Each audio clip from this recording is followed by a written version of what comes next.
And we welcome you once again to another edition of CavsHQ Happy Hour. It is presented, as Rafa's shirt says, by Budweiser, John Michael Rafa Hernandez-Brito. Great to have you with us. Loaded up today, Rafa, with guests. Finally, we're going to be able to talk a little bit of basketball as well, John. We continue trying to get everybody together to work for some social change and to make an impact in our society. But as much as basketball has taken us second stage, I guess let's say, and all good on that, we still got to talk about it. The playoffs are coming. Obviously, we are left out of the party, like JP Bickerstaff said, but we'll see what happens. We got some new guests here on CavsHQ and some of the old ones. Yeah, nice to see too. Andre Drummond will be joining us. Collin, Sexton, Joe Gabriel of Cavs.com will be with us as well. Pretty sure Andre's down there in Miami with you, Rafa. He might be next door, right around the corner. I got to make the connection with him, planning on two things, taking him out to eat and also getting a job as a waiter while he's eating. And then, you know, I was going to say he's a big tipper. He's going to make you look I don't know if I'd want to go out to eat with him nowadays. All right, with that, let's get right to it. Here's Andre Drummond. And we are joined by our special guest, Andre Drummond. Andre, first off, to have you with us. Looks warm there, man. Where are you? I'm down in Miami, Florida. It's definitely warm down here. Well, you're looking good. Hey, listen, you've been outspoken on social media over the last 3 weeks after the killing of George Floyd. Let's touch on this first. We'll talk a little bit of basketball in a moment. What's your take, Andre, on how the league and the Cavs have responded to the racial injustice and have looked to provide a platform to promote social change? Yeah, on behalf of the Cleveland Cavaliers and myself, I think we've done a really good job of having a subtle and peaceful approach to this situation, although, you know, a lot of people have been angry with the situation and approaching it in different manners. But I think our team has done a great job of keeping it very, very peaceful and, you know, spreading the love and joy, not only, you know, for his legacy, but just for changing the future. And for myself, I've taken a public approach myself too. I've went on my show and I've spoke about it as well. So I've given, you know, different people different lights to express themselves too in a peaceful manner as well too. So I think the peaceful approach to the situation is the way to go. And that's the only way things are going to change in the future. I think the more aggressive, you know, folks are in the situation, it's not going to get any better.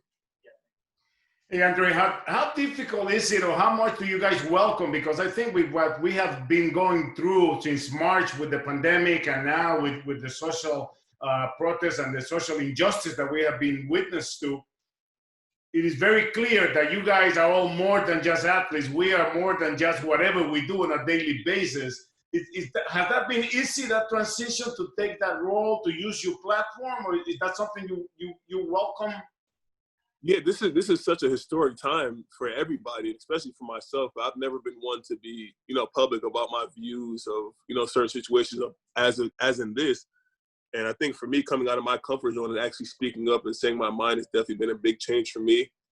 Using my platform to spread peace and joy. And I know the pandemic has been tough, and then just with the adding of the killing of George Floyd is just, you know, it's been a bonfire. That's just been crazy after that. Just kind of let everybody just going crazy from there. But I think it's a good way to just have everybody come together. We're finding different ways, you know, down here in Miami, and then every time I drive down the street, you know, I see just people holding up their signs and being as peaceful as possible. So I think the change is starting to happen. I think the rioting and the looting is going to start to die down a little bit more. It's going to become more of a peaceful situation, and this man's legacy is going to be carried on, and change will happen in due time. You know, Dre, when a player, of course, gets traded for the first time in his career, particularly after playing his entire career with only one team, it certainly could be emotional. You were traded to the Cavs in February of 2020. At the time of the trade, could you have imagined that might have been the least unnerving thing that happened in the year of 2020? Yeah, you know, that actually was crazy for me. Being traded was definitely heart-wrenching for me, but definitely an exciting journey for me too. I was looking forward to, you know, experiencing a new situation. That being the biggest thing happening, and then the pandemic definitely came and swooped in and took over that role for sure. You know, being locked in the house for so long, and then with the protesting and all these things that are happening on a daily basis, it's never been a dull day since the day I've been traded to Cleveland. It's just been something new every day. And hopefully things open up soon. Definitely super sad that we didn't get a chance to get the call to come to Disney. Because I know I was looking forward to playing and being with the team. And I actually made a phone call to Adam as well, too, to even try to get us in. That's how desperately I wanted to play and, be in the court with my guys again. But, there's nothing we can do. We can't control it. So we just have to wait and, see what happens next. Andrew, you got traded to Cleveland, and then the All-Star break came, then a new head coach. And now I was reading an article, and I really have to do a double take because he said Andre Drummond has played 8 games for the Cleveland Cavaliers, and he feels like you've been here for 5 seasons. I asked JB the same question, who has coached 11 games for the Cavs. So how do you feel about Cleveland? How has that time been, even though 8 games have turned out to be months? But have you enjoyed Cleveland? Have you enjoyed the organization, the guys, everything? Yeah, my experience in Cleveland has been incredible. I love being in Cleveland. I was just talking to some of my friends earlier today about it. I enjoy being there. I think this new journey and chapter for me is going to be really, really fun for me to start over and build something great in Cleveland. It can be done. We have the pieces and we have the coaching staff to become a really special team. I've had a lot of fun. Those 8 games I played has been a lot of fun for me. Learning the new team. JB jumping into the head coaching job spot. So that was like a twist for me as well too, going from one coach to another within 3 or 4 games. But overall, it's just been incredible. I love Cleveland. I can't wait to come back and really experience the city and build a fan base there and bring winning back to Cleveland and try to win a championship. That's my goal. Is anywhere I go, I'm trying to win a championship. So I'm going to push my guys. I'm going to push myself, push the coaching staff, and do everything I can to bring a championship back to Cleveland again. Andre, you mentioned you contacted Adam Silver himself saying that you wanted to play. The writing was on the wall. We kind of knew that there were going to be limited teams going down there to Orlando. To what extent does this provide motivation to you and your teammates from the guys that you've talked to as you head into the summer? Yeah, after that list came out of the teams that were going to be in it, obviously our team had a group conversation as well afterwards, and we're not going to settle for that. We're going to find a way to come together and still, work out with each other, get up and down the court, and still build that camaraderie that we do need for the next up and coming season. And, it sucks. It sucks because I know a lot of guys who want to play, and some guys that did make it don't even want to play. So it's a situation for us, but we have to deal with it. We'll find different ways to keep ourselves in shape, keep ourselves connected. We talk to each other in a group chat every day, so the camaraderie's already there, the chemistry's there. It's just getting on the floor and putting it all together now. Andrew, I rarely do this during the show on CavsHQ, but I'm going to go off script a little bit here. And is there a way that you can put John Michael and I on a cameo appearance on your next video? Your next music video? Can we make a cameo appearance? I don't know what the role would be, but I think it'd be cool. Absolutely. I'm actually getting ready to shoot in this video within the next week or so too. So I definitely would love it if you guys have you guys. By the way, I'm in Miami as well, so if you want to go out and get some croquetas and cafecito, I'm all for it. You gotta take me. You have to take me. I would love that. I would love that. That'd be awesome. I haven't had real food in a long time. Everything's been closed, so all the restaurants are starting to open up again. So I'm looking forward to trying new things. I got all the recommendations for you, man. Definitely, we have to exchange numbers and we can figure that out. Speaking of food and restaurants, we're big fans on this show of random acts of kindness. And a couple of weeks ago, it was reported that you left a $1,000 tip at a restaurant and obviously made the waitress's day and everything else. Here's the big question. What was it? Would she refill your water a lot? I mean, what? So that everybody here in Cleveland knows what to do next time Andre's at a restaurant, if we expect $1,000 tip, what was it? No, for me, I do stuff like that all the time. So if you ever just ask anybody just that has ever served me, I've always been a generous tipper. And then obviously due to this time, waitresses and waiters make their money off tips. And I definitely feel for that field of work because they do have to hustle and they work hard to get their tip. And the lady that I had was really, really good. She took care of me and my family. My daughter got to run around the restaurant and have a great time in there too. So just the hospitality was the real reason why I gave her that much of a tip.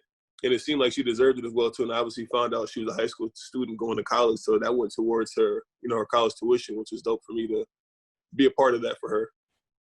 That's amazing, man. Thank you for that. No worries.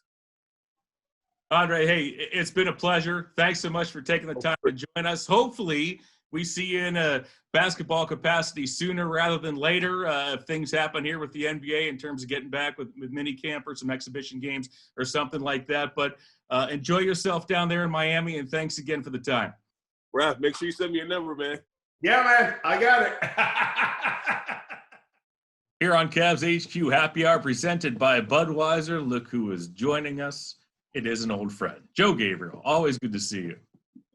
Hey guys, how you doing? It's nice to see you guys. Joseph, you are entering your 18th season here with the Cavaliers organization. As we have seen things transpire over the last 3 weeks, what's been your reaction to how the Cavs organization and also how the NBA has responded to the racial injustice? Well, I mean, before I was with the Cavs, I was, as you guys know, I was with the NBA. Right. And I have to say, through all of this, the last situation of all the last few months, I'm so proud of our organization and just being in the forefront. Our league is always ahead of the curve, and our organization is always ahead of the curve. And we were ahead of we had a diversity department before all this started, so the Cavs were already, at the forefront of all this. So I don't know. I just really, through all of this, I've kind of been like filled with pride. Our companies are at the forefront of everything. That makes me feel good. We had a chance to talk with head coach J.B. Bickerstaff, GM Kobe Altman. They feel the same way, Joseph, that, despite the tragic situation of about 3 weeks ago, the NBA and the Cavs have provided that platform to hopefully move things forward in the right direction as we move on. The NBA continues to move forward as well. A couple of days ago, it was announced that 22 teams were invited to the party in Orlando, so the Cavs season is effectively over. Joe, what was your reaction? We heard the reports. We knew it was coming. At first there was a suggestion that all 30 might go. Then because of safety reasons, they were trying to limit the teams to only those that had a shot at the playoff picture. That's the way it went down. What was your reaction? Well, it stings. That's kind of my reaction. It's like, wow, that, it's like, it really, it's getting shut out.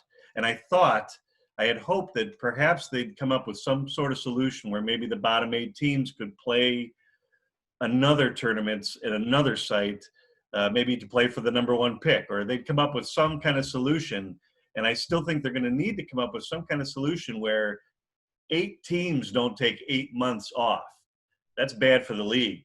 And J.B. Bickerstaff talked this week. It's a competitive disadvantage for those 8 teams that are already kind of, on the bottom end of the league, really. I agree with you. I suggested to JB and to the team and the league that we should have a mini summer tournament in Las Vegas, play for the ranking on the draft, and bring the broadcasters and beat writers, because we also need to stay in shape, in writing shape, in broadcasting shape. So, maybe 2-3 wins in Las Vegas in August wouldn't be bad for everybody to stay in shape. But speaking of in shape, you have something cooking with one of our favorite guys, not only for the 3 of us, but to all of Cleveland. I know a guy who I consider a friend who loves Cleveland, and Anderson Varejao is the guy that put a smile in your face. What you got cooking with him? Well, I just did a Where Are They Now? And it should, by the time this airs, it should be up on Cavs.com. And you said all the right things. Friend of the city, lives here now, has a 2-month-old baby girl. He's doing so great. And when I asked him what he was doing, he's playing with Flamengo in Brazil. I told him, I said, man, you've never sounded happier. He sounds so happy, a new parent. He had a great experience playing in Brazil. He still wants to kind of wrap up his career. You'll have to read the article for that. But he told great stories about Z, about the 2016 finals. He's the best guy, and he lives in Cleveland. He loves Cleveland. He says he's a Clevelander, so you guys should read it. He was so good. We just finished talking to Andre Drummond. We're going to be talking to Collin Sexton coming up later in the show. But uniformly, Joe, everyone we've spoken to or heard from has said, boy, we wanted to play. We wanted to continue to play on. You mentioned the competitive disadvantage if they aren't allowed to play any meaningful basketball coming back. I sort of get the sense that the NBA tends to do things the right way. And because they are recognizing that competitive disadvantage, they're going to give these teams an opportunity to play some meaningful basketball. What's your take?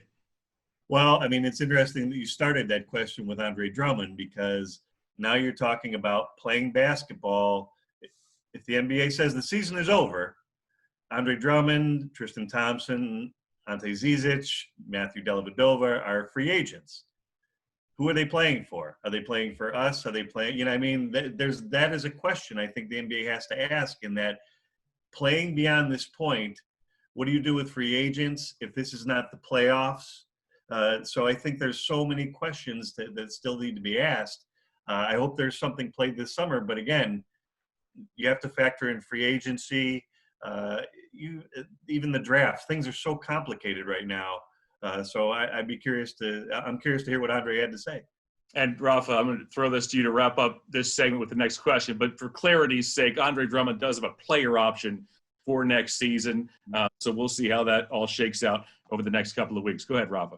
Just to finish up, Joe, what do you expect from the games that we are supposed to be watching starting July 30th now? What do you think is going to happen? Are you excited about? I'm praying that they don't make the mistake that the Spanish league made about playing fake crowd noise. It was a really failed experiment. But other than that, what do you expect? Who's going to benefit? Who's not? And you know, it's going to be crazy basketball days for a while for all of us that are fans. It's interesting that you said fan noise, because I think of all the things I'm curious about, as stupid as this is, I'm curious what it's going to sound like. Because again, you hear, you know, you guys, we all sit in and practice and shoot arounds. And what's great is to hear the guys barking at each other, even on the same team. And again, you hear it close up. Now fans are going to get a chance. What are they going to hear? Are they going to hear it? You know, and again, a huge thing of the NBA is swings, a 16-point swing, a 16-0, 12-0. Without the crowd, how does that get affected? You know? So how no crowd will have a huge effect on this thing. And I think that's just what I'm curious about. Basketball is going to be basketball. The good players will always rise to the top, but I'm curious as to what it's going to look and sound like. From a television production. They might enjoy the fact that they won't hear, you know, John Michael screaming on the side, on the court side, calling the game, you know? You know, yeah. It's funny. Right before we ended play, I really had a legitimate question for Kevin Love, because I thought, well, what if there's no fans? Will he want us to cheer for him? Yeah. You know, like, you know, me and Fedor and you guys, is that cool? I mean, so anyway, I'm curious as how it's going to sound. By the way, Joseph, the loudest play-by-play guy in NBA history just said John Michael screaming, right? I know. Between Rafa and Tim, oh yeah, you are the most mild-mannered of the. No, Joey Collin from the Magic takes the prize and just runs with it. You gotta run too. Hey, Joe, always good catching up with you. Appreciate the insight. Enjoy your summer coming up. And with that, let's head over to Collin Sexton. And we welcome you back to CavsHQ Happy Hour, presented by Budweiser, joined by our second featured guest in Collin Sexton. Collin, looks like you're enjoying that Atlanta weather right now. Oh, yeah, it's nice out here today. It's very nice. Can't complain. I've been enjoying the weather for a while now, so since I've been down here. Well, yeah, you mentioned it's been a while since you've been playing some basketball, at least meaningful basketball, and many would argue that you were playing the best basketball of your career when the pandemic hit. First of all, do you feel that way? And when it happened, did you say, oh, my God, of all times this could have happened, I was really on a hot streak, I was really playing well? Absolutely. I felt like I was in a pretty much a good rhythm. I felt like I was playing really good, and it's kind of tough what happened that I felt like we was moving in the right direction, especially we just got Coach Bickerstaff. So everything was just moving in the right direction. Everybody was getting along, and pretty much everyone was starting to understand how Coach wanted us to play. And for it just to stop, it was just like, it was frustrating, but it is what it is. It's been a great year basketball-wise for you, Collin. You know, career night at the time at Madison Square Garden, back-to-back 30-point games, career night with the 41-point game against the Celtics. The season stops, so Darius Garland can break your rookie record for threes as a rookie for the Cleveland Cavaliers. Right. How difficult was your second year? Was it as hard as you expected? Obviously, you took more of a leadership role, but a lot of times people talk about the sophomore blues. And how was your second year, you know, coming in after the great first year you had? It felt good for me. I felt like I was going out there. I was pretty much just playing my hardest and doing what I had to do for the team. And how you doing? Doing what I had to do for the team, and I couldn't complain. I knew I had a different role. I knew the younger guys were going to be looking up to me, so I had to come in more being a leader and more and showing the coach that I was going to lead, especially when Coach B got there. I just pretty much just made sure that I was doing what he needed from me, and I was going out there and being coachable, and whenever he needed something, I was there for him. Collin, along the same lines, it seemed like the game slowed down for you, moving from that first season to the second season. If you had advice for Darius Garland, what it would be during this off season in trying to make that same adjustment you did at a very tough position, obviously in the NBA, the guard position, what would that be? Just continue to get better. Find the one thing that you feel like you need to improve on during the summertime and work on that. Just because, like, during the whole summertime, I worked on just being consistent, pretty much just making sure everything was consistent, everything was right, and just continue to do everything right. If I felt like a shot wasn't the way I wanted it, I kept doing it so I could get better at it and make sure I was consistent with that. And just being consistent, like taking care of my body, and that's a big thing that everyone in the league, because we have a lot of really good players, but the only thing that stops them is injuries. So definitely talking to him about that and making sure that he's on top of it. You know, being a high pick and a first rounder comes with a lot of spotlight for you, Collin, and a lot of detractors that you have had. I know they have served for you as inspiration, but the job that you've been doing, the recognition that you've been getting, obviously I imagine an all-star appearance will be one of your goals next season, but where are you going to get the inspiration once all those detractors become, you know, get on the corner of the Collin Sexton corner? I'll find fuel somewhere. I always do. Whenever I go on the court, I have a chip on my shoulder. I know that I've been doubted for a long time, and every time I go out there, I just show that I belong. I definitely belong at the highest level. So that's all I can think about, and that's only gonna make me work that much harder. I know going to the Rising Stars game, that just made me that much more hungrier, especially when I got to feel it. So now I want to see how it feels to be an all-star. And after that, I'm 2 times all-star. So I just want to continue to pretty much push it and just continue to get better along the way and each and every year. Collin, a couple of weeks ago, we started to hear the reports that all 30 teams likely were invited to Orlando. The NBA recently decides upon 22 teams. When you saw that might be coming down the road and that your season might be over, what was your reaction? It was tough. It definitely was tough.